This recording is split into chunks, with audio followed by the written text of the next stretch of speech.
मी काही नव्यानं काही सांगण्याचा प्रयत्न करणे त्या पुस्तक होणार आहे.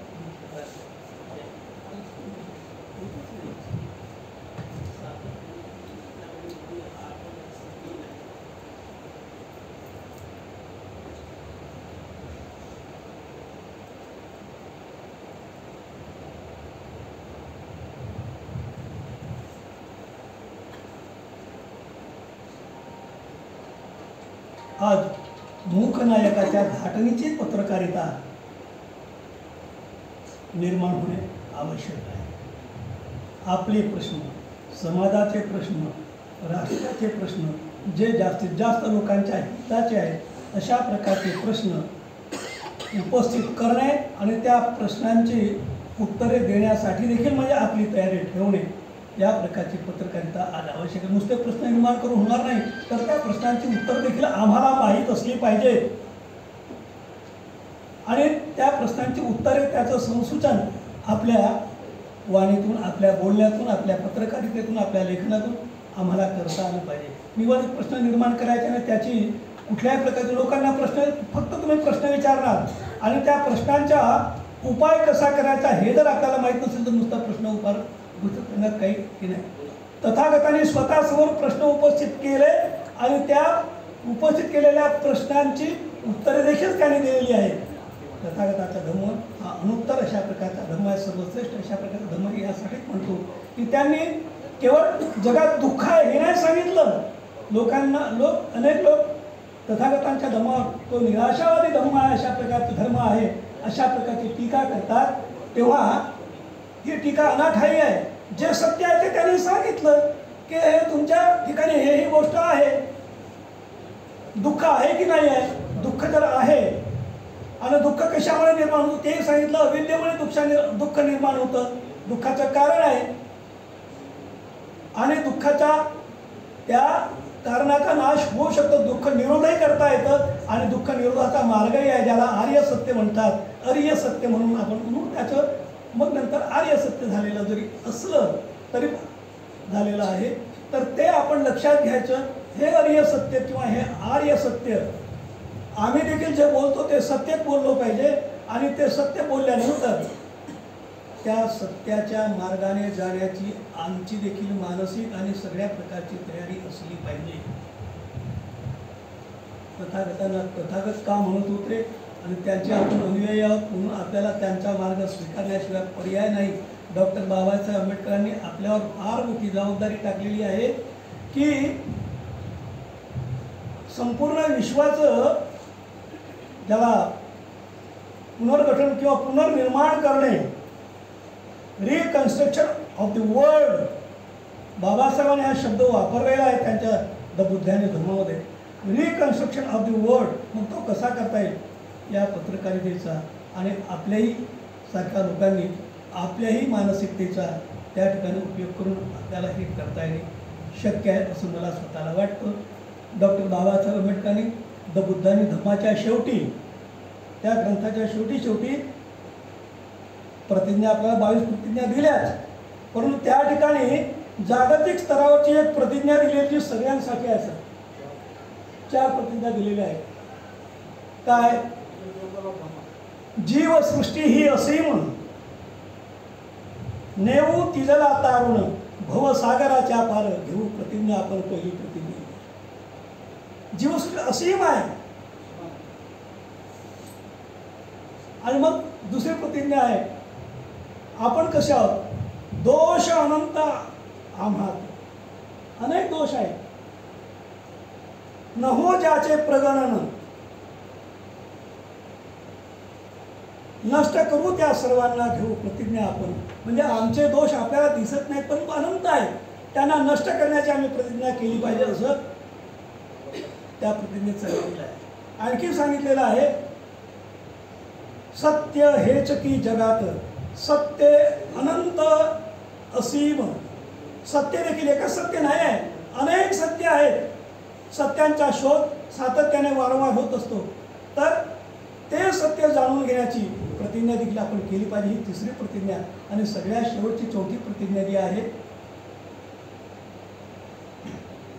तथागताचा सद्धम्म, अनुत्तर अनुपम, अनुत्तर आहे, अनुपम आहे.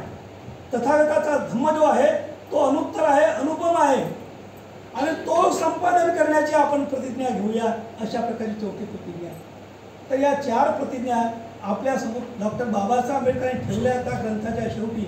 याचा अर्थ हा की त्यांना तशा प्रकारचा समाज, त्या प्रतिज्ञांवर चालणारा समाज निर्माण करायचा होता आणि तो समाज निर्माण करण्यासाठी पत्रकारिता सारखं लोकांचं प्रबोधन करण्याचं दुसरं साधन नाही आहे.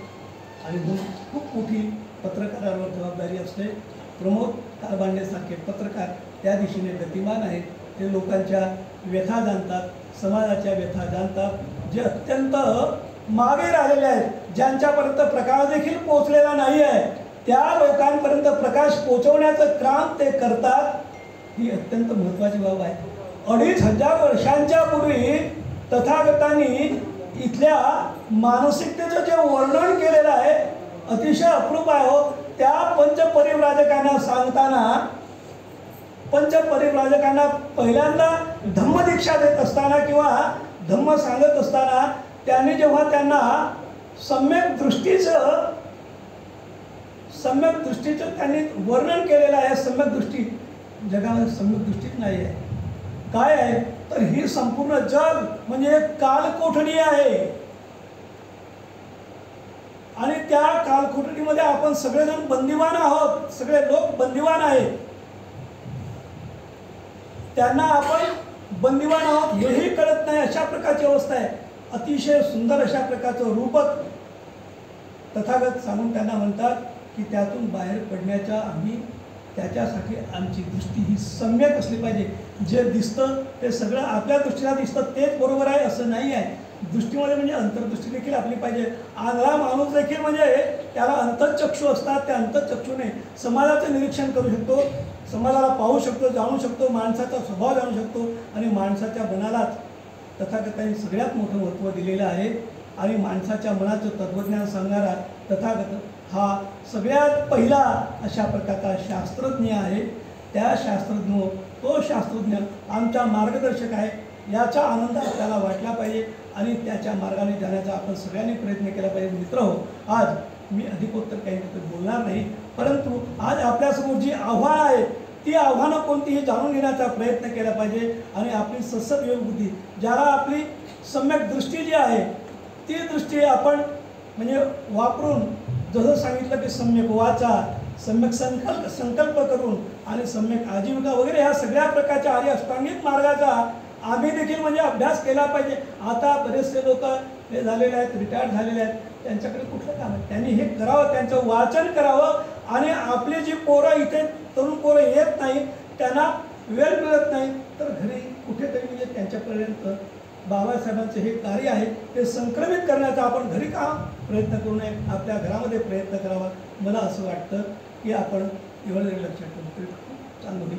मित्र, मला या ठिकाणी माझी तशी काय म्हणजे एवढ्या मोठ्या कार्यक्रमाचा आणि एवढ्या माणसाला ज्याची छाती एवढी भरदार आहे अशा ज्याच्यामध्ये सगळ्या दुःखितांच्या विषयी अपार करुणा आहे, ती छाती अशीच भरदार राहो आणि त्याला आपणा सगळ्यांच्या वतीनं मी शुभेच्छा प्रदान करताना हेच म्हणेल, सुखी दीर्घा युको भव.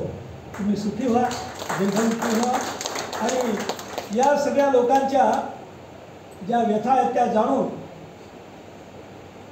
त्या व्यथा समाजासमोर आणून त्यांना त्यातून बाहेर काढण्याचा आपण निश्चित प्रयत्न करणार आहात.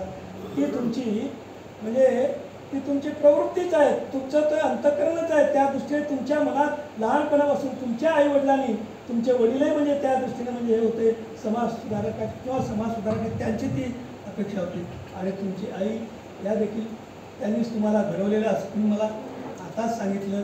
तेव्हा मित्रहो, प्रमोदला आपण सगळेजण आपल्या मनापासून शुभेच्छा देऊया सर्वांनी आणि त्यांच्या हातून पत्रकारितेत अशा प्रकारच्या उत्तुंग अशा प्रकारचं काहीतरी काम झालं पाहिजे अशा प्रकारची अपेक्षा करेल. मी देखील तशा प्रकारची अपेक्षा करतो आणि या ठिकाणी मला बोलावून एक प्रकारे आपण उपकृत केलेले आहे. हृदय चक्रधर, मी आपले व्यक्तिशः आभार मानतो आणि या ठिकाणी थांबतो. मित्र, जय हिंद.